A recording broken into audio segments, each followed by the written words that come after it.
Good? Okay. Yeah, we are filming a short interview from our charity foundation, Warm Heart, and here's to our clinic, Way to Health, arrive Joshua. Yeah? And please introduce yourself a little bit and we will talk a little bit more about it. Yeah, man. Thanks for having me. My name's Joshua Saunders. I'm a filmmaker from Canada. I arrived in Ukraine at the end of August. The documentary we're working on right now is following the medical intervention process. So trying to cover that as much as we can. The process of saving the lives of soldiers and documenting and profiling the heroes that are a part of that process. And what brings us here to this facility is the importance of showing the sacrifices that the soldiers, the Ukrainian soldiers who are defending this sovereign nation and the independence of Ukraine.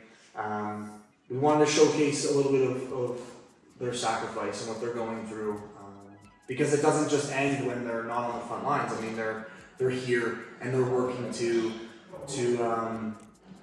try to get back to normal life, whether that's emotionally, mentally, or physically. Yeah, and what inspired you come to Ukraine? Like, because I know lots of people, they're afraid to come here. And because, you know, our country is still in the war, so what is really inspired to come here? Yeah, I mean, like so many other people who from Canada and the United States, there's this conflict, this invasion is well documented. There are a lot of journalists, a lot of filmmakers here, and you know, I've been following the first invasion in 2014, from 2014, and I've noticed since the full-scale invasion started, there's slowly less and less media coverage, and I've gotten to the point in my work where I have the resources financially and with equipment and knowledge to start telling some of the stories that I believe should be told. So the more and more I saw Ukraine in the news, the more I felt inspired to come and tell the stories that I wasn't seeing on the news. Okay, yeah, that's great. And now let's talk a little bit about our clinic. Like you arrived here and you see that patient which is already coming here after our rehabilitation, like physical and mental, and you can just imagine in what kind of physical and mental health they coming to us before rehabilitation. So like you can see the result of our work. What is your impression about that, what we are doing here in Way to Health? Yeah, that's a great question. I mean, I actually can't imagine the soldiers beforehand. It's hard to, I mean, I've had the pleasure of sitting down and I've been trusted by Eugene and by Alexander and have them tell me and Andrew a little bit about their experience. And it's hard for me to even imagine what they've gone through and what they're still going through, but I mean, they've said it and it's apparent in being here and seeing it that the importance of this work to not only help them get back to, I don't want to use the word normal, but help them get back to going on about their day-to-day life like they were before, or it's the closest they can get to that. But it's also them knowing that there's people there for them and people that care for them and people that are here to support them. Yeah, it's incredible work, man. It's incredible work. It's important, I think so. And you know, all of this work, what we are doing, it's sponsored by charity foundation. The guys are coming here and they're not paying in their pocket, which is phenomenal. Yeah. And like right now we are having charity foundation work hard in Netherlands, and we have a charity foundation in Ukraine that's called Way to Health as well as a clinic. And what do you think? Is it possible, like what that films which you are doing, you are talking to guys, how somehow to help us raise funding for our work? Yeah, I mean the film is going to go through a post-production process over the next few months, and then and currently, and while we're going through post-production, we're going to be working on distribution. It's very important for us to find a place for this film to live so it has an audience. Because in order for us to do justice to these stories, they have to be seen by people. When that happens, I mean, I hope that you guys are able to use the film and share it amongst your connections and amongst your people to build support for your organization.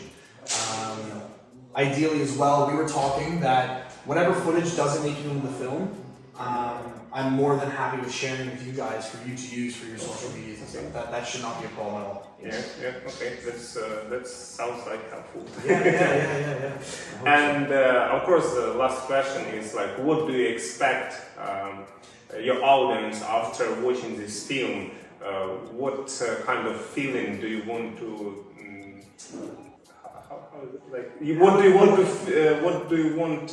What kind of feeling do you want them to feel? Oh, that is it. What do we want to leave them with? Yeah, it's well, the film started as just we were hoping just to document the medical intervention process and the time that we had spent in the back of the ambulance seeing these soldiers being pulled from the front lines, and you could see like their lives are changed forever. Again, mentally, emotionally, and in most cases, physically. And the more time I just spent in these situations and speaking to these soldiers and speaking to the doctors and the medics who were working with them and starting to really understand, or I shouldn't say really understanding, just starting to understand a little bit of what these people are going through, and talking to them and meeting, young men, older men whose lives have changed forever. I started to learn a little bit about who they are outside of the uniforms that they're wearing. And when people watch the news and they see these media broadcasts, extremely important work that the journalists are doing, but it's hard to build that connection with these people. They're a world away, what feels like a world away, in military uniforms that we don't recognize, fighting a war that, for most people back home, doesn't affect them. So then we started to look at it in a different way, and we wanted to humanize these soldiers. We want to build a bridge from people back home to these men and women who are fighting for the independence of this country. And hopefully build empathy through that.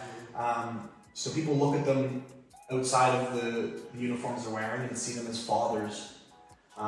See them as a 24-year-old who has the rest of his life. Starting his life. He's just starting his life. And who's been affected and whose life has changed forever. So, we're hoping we leave people with a feeling of connection. Hopefully they leave watching this film feeling a little bit more connected to their brothers and sisters here in Ukraine. Yeah, sure. So I think that is about it. Thank you. You are doing this great work for us, and you guys as well. Hopefully, it depends from our capability and our foundation. If our foundation will grow, we are planning to open this kind of clinic all around Ukraine. Right now, we are collaborating with that No Limit Foundation. Though they are doing prosthetic. Right now, they are in 9 cities in Ukraine, and we just want to open our center next to their door because they're just doing prosthetic, and we are doing full rehabilitation. So, as you can see it here in the practice, it's a great collaboration when guys get in prosthetic and learn how to use it. And learning how to use it. Because I open you a secret that is 70% of that guys who is getting prosthetic, after 3 months, it's under the bed. They just get crunches and go. Because it doesn't become a part of their daily life. Yeah. Interesting. Great work, man. And I mean, I heard spending time with medics last month. Medics? Yeah. When I was spending time with the medics a month ago, sorry. Okay, sure. There was this, they were doing lots of trainings. And during the trainings, they would say, there have been more amputees so far during this full-scale invasion than there were in World War I. Yeah. And that's like a scary thought. But the reason why is because more people are living because of the medical progression that we've had since World War I. But that just goes to show how important the work that you guys do, you guys are doing is. Because people are surviving with amputations, way more now. So there's going to be a large number of men and women who, during and after this invasion, who are going to need rehabilitation, who are going to need Yeah. And here I want to share with you a short story. It will be very, very touch you, because you will understand what exactly I'm talking about. This guy, Sasha, that was last Wednesday. Sometimes he's coming here with his girlfriend. Did you see her or no? Yes, we met. Yes, Okay, so that's good. So they were staying over there, and I just arrived to the clinic, and I get a candy. And I want to present this candy for his girlfriend, so I come to them, greet them, and give this candy to her, and she didn't pay attention on that, and that candy just fall down on the floor. And she just bent her to catch it up, and Sasha did it faster than she did. You know what I mean? So he just catch it, grab it faster than she did. So that, and when I see that, I really understand how important is our work, and right now you can see the result, that the person who is fully to have 2 legs, fully healthy, doing it slower than guy with amputation. Absolutely.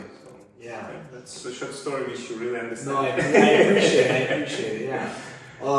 Alexander's done. I've heard he's been progressing very, very well. Very quickly. Yeah. Very quickly. Yeah. And right now he cannot remember that, and he cannot see it. But I remember that first day when he arrived here, he was in total depression. This amputation, his life is over. Right now, after work with our psychosocial support, physical support, you can see his normal life. He loved himself the way he is. But it's only because of our work. From very beginning, I remember it very clear. He was in deep depression, and he was even having that suicide thinking. Yeah. And now he's doing what it seems like he's doing very well. Yeah, believe me, he is. Yeah. Because that's what we are doing.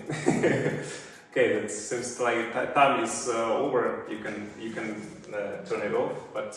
Yeah, this interview slowly flow in the frank conversation. Yeah. Well, again, I want to say thank you so much for having us here, because I do think that this is an important part of the medical intervention process, because it doesn't just end when the soldiers leave the front line, whether they're injured or not. There's a whole, there's going to be a long period of healing. Physically and emotionally and mentally for these men and women. So I have a lot of respect for the work that you guys do. Yes. I have a lot of respect for these soldiers and what they're going through.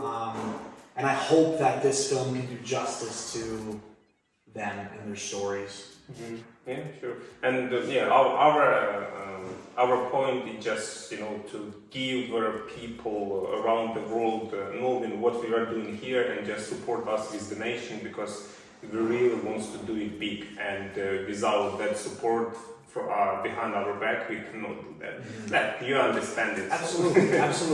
And again, like I said, if there's a way that we can ethically and morally support you guys with the footage and the film, we're game. I believe in the work that you're doing. I've seen it. I've had the privilege of seeing it. So if we can help, we will. Yeah, sure.